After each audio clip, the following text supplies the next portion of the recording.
I witnessed, recorded, and produced these videotapes of the Washington, D.C. hearing. Their authenticity is above question. This is a hearing about the government licensing the electrocution of people to cause grand mal seizures. This is produced as part of the ongoing work on the website, thewaythetruthandthelife.net. Think of the millions of dollars, taxpayers' money, spent to pay psychiatrists and their supporters and for the worldwide travel in putting this conference together, while the victims and opponents had to pay their own way.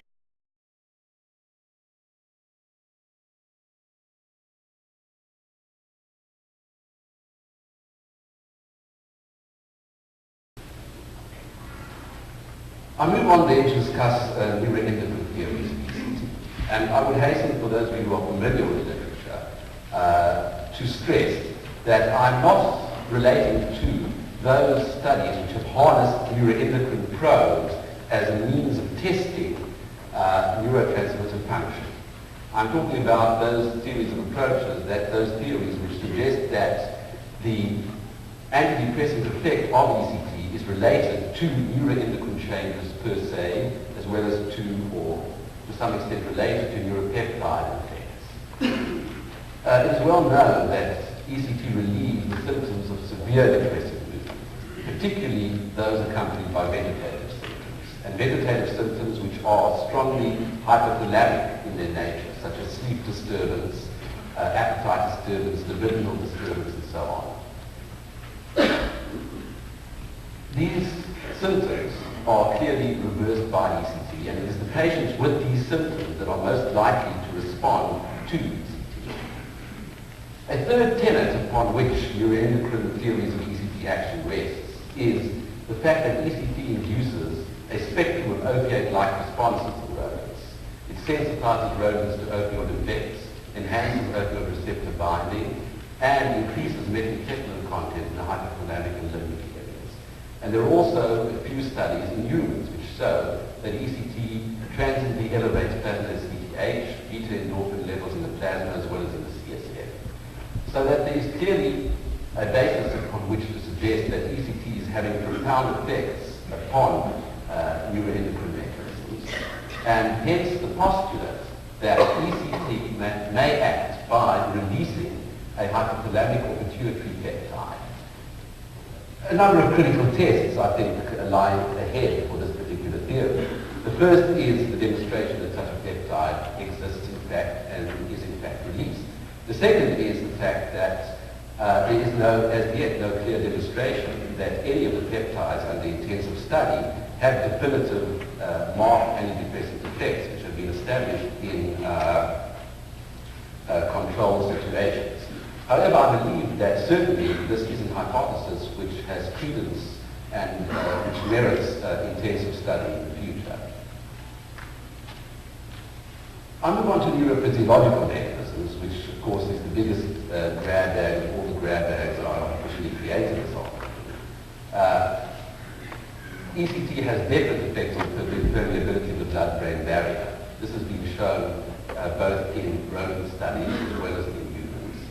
The question is, what does this effect mean in terms of therapeutic effect? And I think that there are not too many answers available as yet.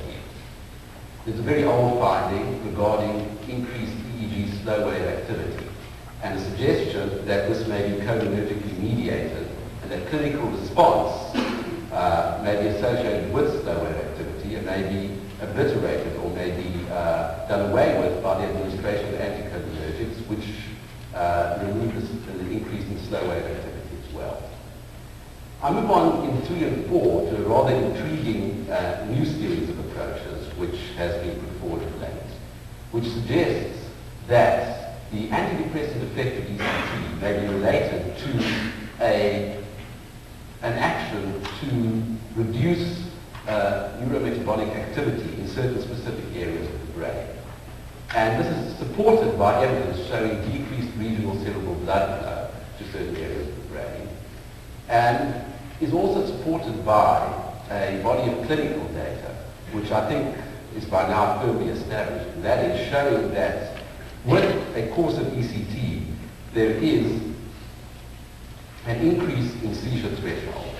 And there is, I think, fairly convincing evidence that the increase in seizure threshold is related to antidepressant action, with patients not showing an increase in seizure threshold, showing a lesser degree of antidepressant effect. Finally, the third tenet upon which this particular hypothesis rests is the effect of GABA, the relationship to GABAergic neurotransmission. And that's the suggestion that the inhibitory effect on neurometabolic activity may be related to enhanced GABA activity.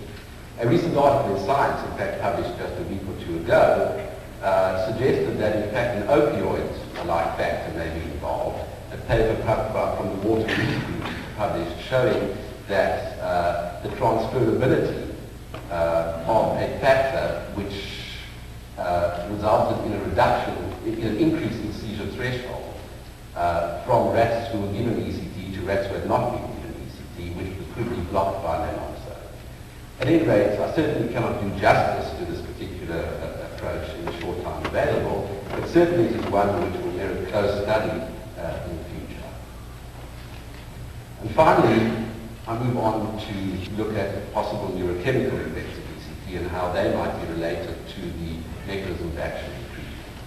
I've summarized here 5 of the possibly most important or most current theories regarding the chemical pathogenesis of affective disorders, and I will not go through them in any detail, except to stress that ECT effects, particularly in rodent studies, but to some extent in human studies as well, clearly indicate changes which are compatible with at least one and possibly more of these hypotheses.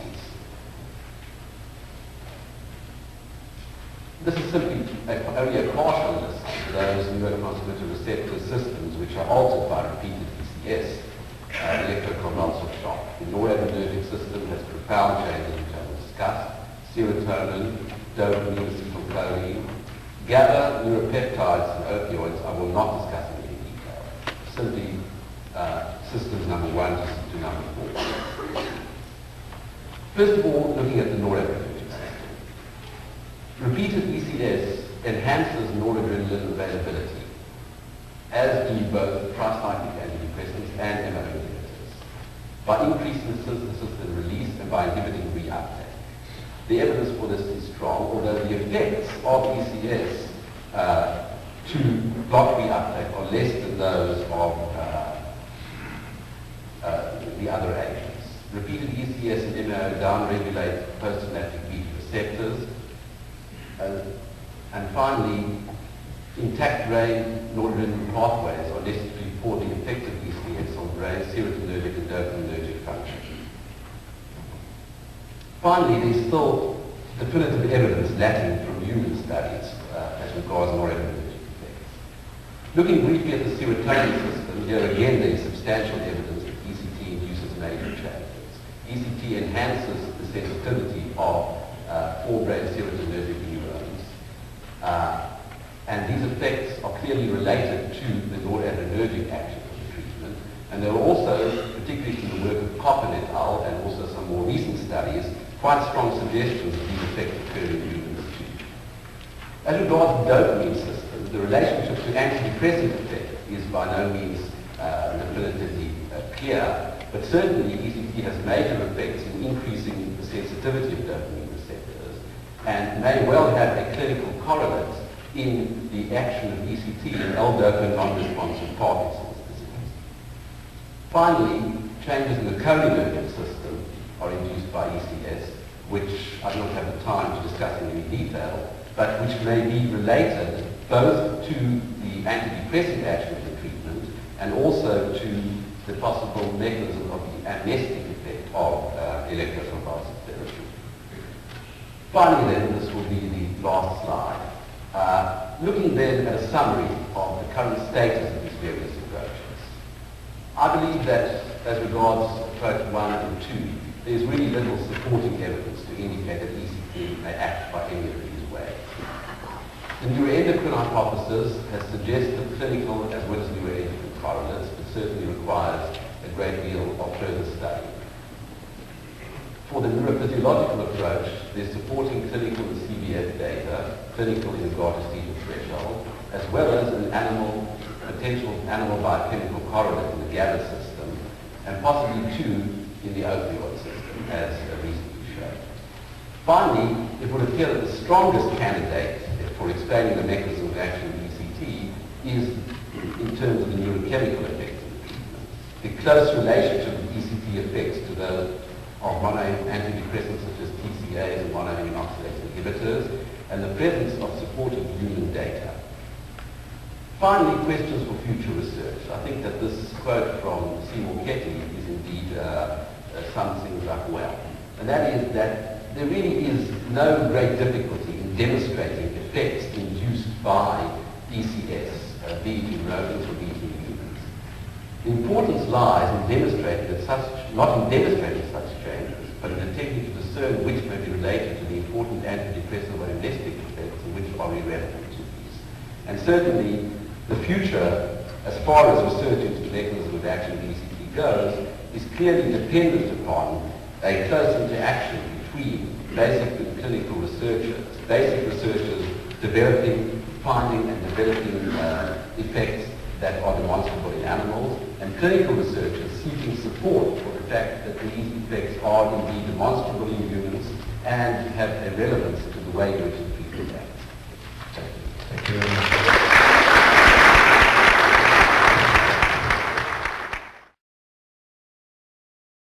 At the FDA hearings, the testimony on the reclassification of electroconvulsive devices cited the literature as whether signed or false, typically about 150 joules of energy in a treatment.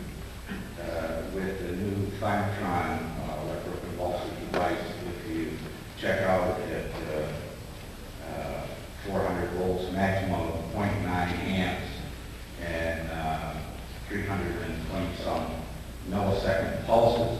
Could you finish up your question, your remarks? Yeah, I would like somebody to tell me. I'm a teacher as well as a physicist, and I brought a kilogram with me. Teachers like to demonstrate. Now, this is a kilogram. It's 2.2 pounds. Heavier than a hammer used to hit a hammer. But I wonder if possibly like Dr. Stein could tell me how high I would have to drop this kilogram from in order to have it hit the ground with 150 joules of energy.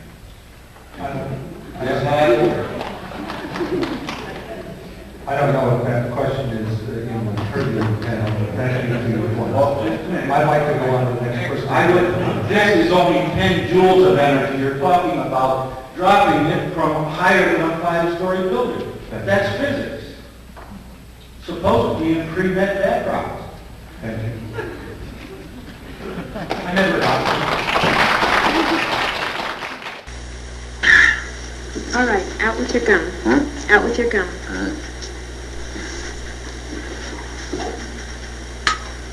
Okay, this won't hurt. It'll be over in just a moment. Uh-huh. What's that? Conductant. Oh, that will do you. Right, Mr. Jackson. Open your mouth. What's that? This will keep you from biting your tongue. Well, Now just bite down on it. oh. That's right. Just bite down. Huh? Now bite down on it. Good.